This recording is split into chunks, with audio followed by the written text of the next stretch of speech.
guys, welcome back.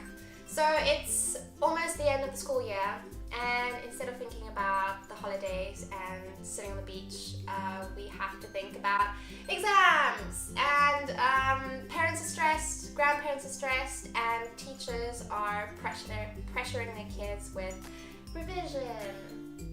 So the topic of today's video is how to make revision fun. So there are probably a lot of different creative ways. Today I'm going to share with you the one way that I do revision with my kids. So what better way to do revision than through a game, especially if it's a game that you and your kids create together. It's a really simple game where you have a start and a finish and a lot of different squares in between. So something similar to Candyland or Chutes and Ladders. But what makes this game exciting is that something is happening on each square that you land on. I think this is great because it kind of also levels the playing field, because even though the teacher might know all the answers, she might not be able to get to the finish line first, because it also depends on what number you roll on the dice. What's great about this game is that you don't need a lot of preparation beforehand. It's something that can happen spontaneously during one of your lessons. You really don't need a lot. Basically just paper, scissors, and I guess ideally a dice, but I often forget to take a dice with me, so I'd suggest just downloading an app onto your phone with a dice on it. And then the pawns that you can use for your game can be anything that the child has, from my little rubber owl to like some coins that you have in your wallet. Before you start the game, you will need to tell the kids what topics you will be revising today. I would suggest keeping to just a few topics for your first game, so that it just won't be overwhelming doing like 12 different topics throughout from the past year. So once you have your topics, your kids can start working on their squares. When I'm working with younger learners, I would help them out by writing the words, and they would draw a picture that would fit the word. So for example, if we are revising the weather, I would write "it's windy," and my student would draw the picture. So if you step on the word "it's windy," you get teleported to the picture that fits with the word. Another type of square that you and your students can create is questions. So for example, answering a question like "what day is it today?" or "what's your hair color?" or "how old are you?"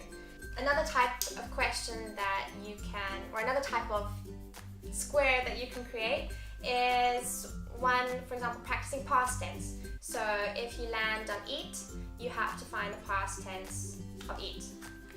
Another type of activity that you can do is maybe a little bit more fun, so it breaks the whole kind of seriousness of the game, where you have to do some physical activity. Here there's one that I have to do if I land on it, and one that the student has to do. So for example, I have to do 8 jumping jacks, and my student has to do, I don't know what it's called, like a backwards bridge.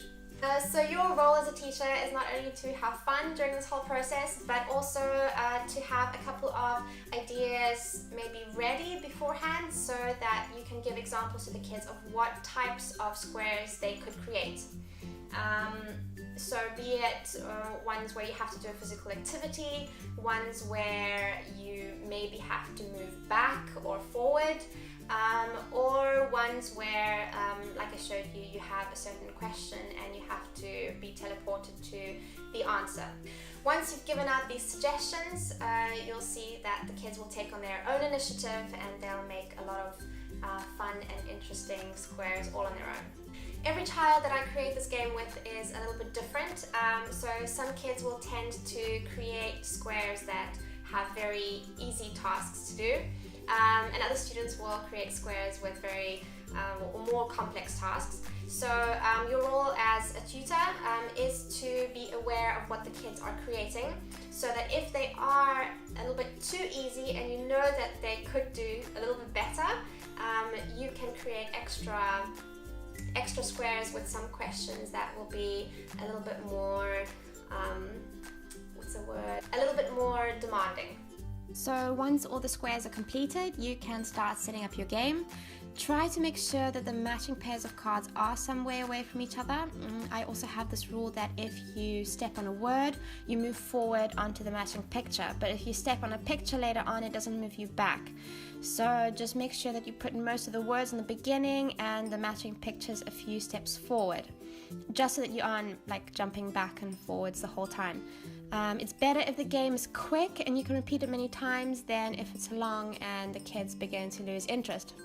I also put out a few post-it notes and some colored paper, because I think that if you have those with you, if you are preparing for your lesson the day before, then that can just make the preparation a whole lot quicker.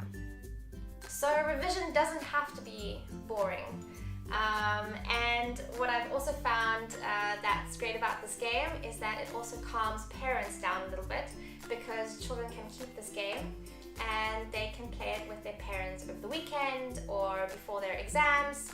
And not only will the parents be satisfied that their children are revising their schoolwork, but kids are having fun because they are able to play with their parents. So if you guys enjoyed this video, give me a thumbs up, and please subscribe to see new videos that should be popping up soon. And of course, if you have any questions or comments, you're welcome to leave them in the comments section below. So have a great day. Bye.